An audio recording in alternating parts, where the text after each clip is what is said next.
berkaitan dengan syarikat multinasional. Okey, ni kenyataan Dia bagi kenyataan Nestle ni merupakan syarikat penghilangan terbesar dunia untuk produk makanan dan minuman. Beribu pejabat Switzerland dan kini mempunyai 191 buah negara. Okey, antara berikut yang manakah faktor pendorong? Tengok apa yang mendorong firma ni untuk membuka cawangan dekat luar negara. Okey, ini adalah faktor pendorong untuk kemasukan pelaburan langsung asing. Okey, tengok faktor apa? Apa jawapan dia?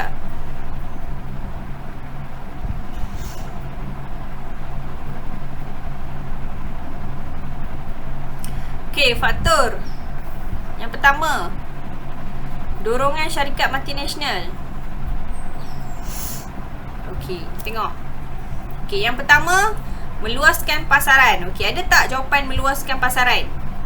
Okey, dia tak ada direct, tapi kat sini dia kata kekurangan pasaran di negara asal. Okey, betul. Bila dia kekurangan pasaran, so dia nak meluaskan pasaran. Okey.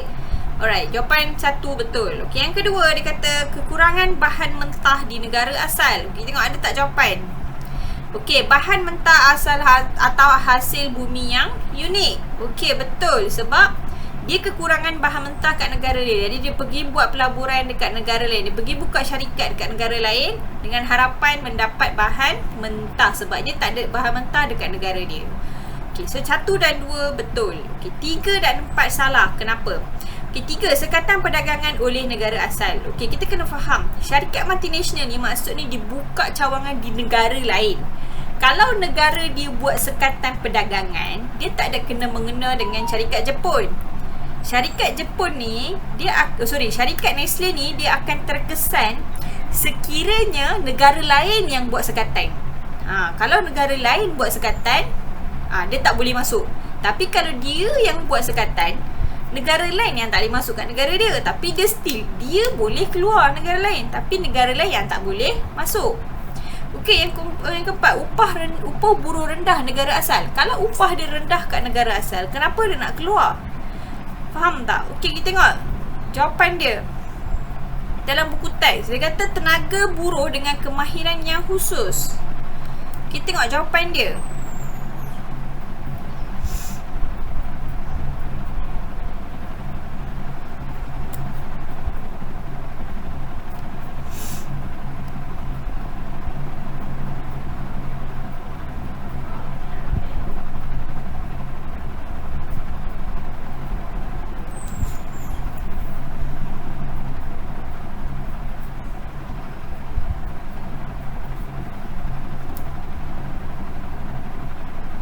Okay, alright.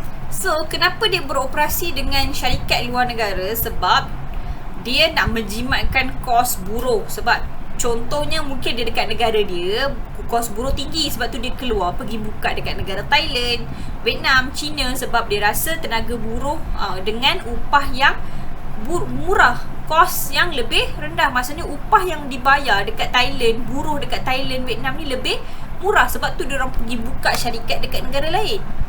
Faham tak? Okay, kalau upah dekat negara dia sendiri murah, kenapa dia nak keluar pergi buka multinational dekat negara lain?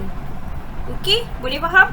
So hopefully awak boleh faham 3 dan 4 ni salah Sebab dia bukan faktor mendorong syarikat tu untuk keluar. Dia mendorong untuk syarikat tu untuk duduk kat negara. Sekatan perdagangan ni oleh negara asal, dia sebenarnya sekatan perdagangan ni contohnya membentuk cukai itu cukai semua dia tak ada kaitan pun kalau syarikat tu nak keluar.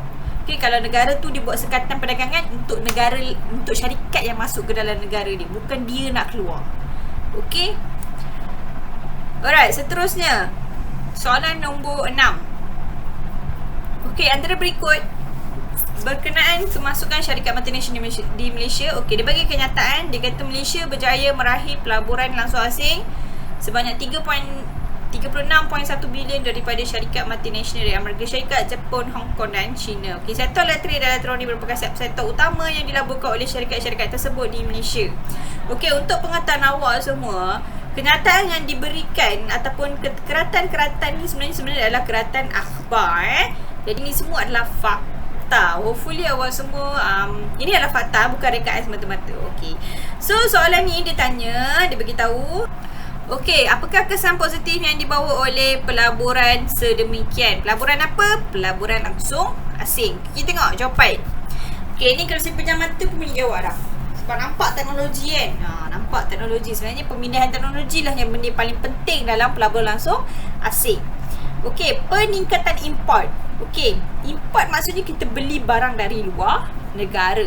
Okey, untuk pengetahuan awak, pelaburan langsung asing ni dia tak ada kaitan pun dengan import, ekspor semua tu. Itu adalah perdagangan.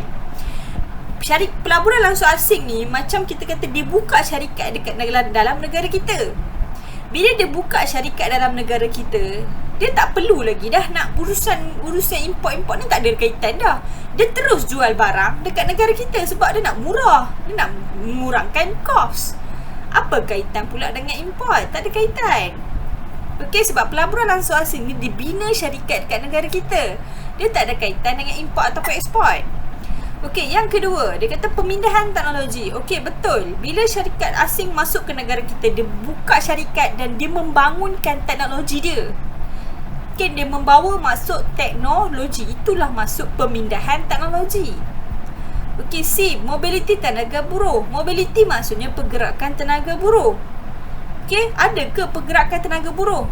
Bila masuknya pelaburan langsung asing, adakah buruh kita keluar ke negara lain? Tak ada kaitan pun dengan mobiliti tenaga buruh. Okey, D, peningkatan harga barangan. Okey, tak logik sebab bila kita kata pelaburan langsung asing, kos pengangkutan murah dan dia boleh jual barang dengan lebih murah.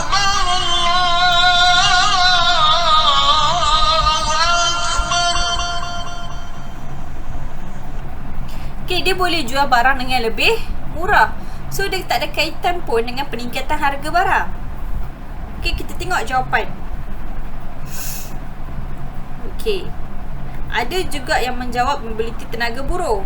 Okey, tak apa. Ni nampak alhamdulillah ni satu sahaja, seorang je yang salah. Okey. Alright, kita pergi kepada soalan seterusnya. Okey, soalan nombor 7. Yang manakah menggambarkan ciri-ciri globalisasi? Okey, A.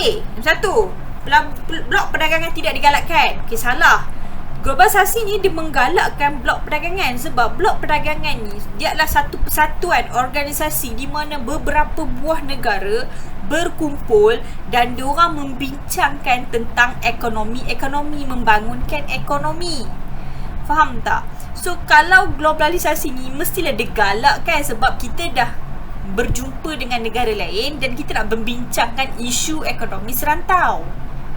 So, salah. Satu salah. Okey, 2, kaedah komunikasi internet. Okey, betul. Ciri-ciri globalisasi adalah kaedah komunikasi baru. 2, betul. 3, perkembangan pasaran peringkat global. Okey, betul. Pasaran baru. Okey, 4, liberalisasi perdagangan semakin tidak digalakkan. Okey, ini sama juga macam blok perdagangan. Liberalisasi ni maksudnya perdagangan tanpa sekatan, kurang cukai. Bila dia ada blok perdagangan, diorang akan bincangkan antara negara-negara ni. Okey, nak berdagang, nak berniaga, kita nak kena kurangkan cukai antara negara-negara ni.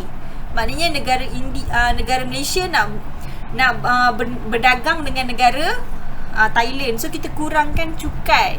Cukai barangan tu kita akan, cukai import tu kita kurangkan. Bukan cukai GST, cukai import. Okey. So, maknanya 4, liberalisasi perdagangan semakin tidak digalakkan. Sepatutnya dia semakin digalakkan. Tidak, ni bukannya tidak. Dia sepatutnya semakin digalakkan. So, jawapan dia adalah 2 dan 3. Okay, tengok ada tak yang jawab salah? Nombor 7. Okey. Ada juga yang salah. 1 salah. Seorang salah. Okey, seterusnya. Soalan nombor 8. Okey, antara berikut yang manakah risiko yang paling mudah diatasi oleh syarikat multinasional? Yang mudah diatasi. Yang mudah diatasi Okey, A, perubahan politik. Okey, ini risiko. Ini risiko kepada syarikat multinasional. Okey, kalau perubahan politik tu di luar bidang kuasa syarikat multinasional, macam mana dia nak ubah kalau perubahan politik dia tak boleh pergi betulkan kerajaan ke, dia tak boleh macam tu. So, perubahan politik ni di luar bidang kuasa dia susah untuk nak ubah benda tu. Okey, yang kedua, tenaga buruh tidak kemahiran. Okey, yang ni betul sebab bila tenaga buruh tidak kemahiran, dia boleh hantar buruh tu pergi belajar. pergi kursus. Okay, bagi latihan. So dia boleh ubah benda tu. Okay, C, kehilangan akses akibat peperangan. Dia tak boleh kawal peperangan. Peperangan tu kalau nak jadi juga. So dia tak boleh kawal benda ni di luar bidang kuasa dia. Okay, D, kesukaran mendapat balik keuntungan. Okay, ini pun dia tak boleh nak ubah benda tu, kan? Betul tak? Yang ni susah dia nak atasi. Okay, sebab ini adalah daripada polisi ke kerajaan. Okay, so jawapan yang paling tepat adalah tenaga buruh tidak berkemahiran. Tengok. Okay, ada juga yang jawab politik. Senang dia nak atasi perubahan politik. Oh my god. Sukar mendapat balik. Okay, saya rasa ramai yang keliru dengan kesukaran mendapat balik keuntungan. Sebab ramai yang jawab kesukaran mendapat balik keuntungan. Okay, kesukaran mendapat balik keuntungan ni sebenarnya dia adalah lebih kepada polisi kerajaan.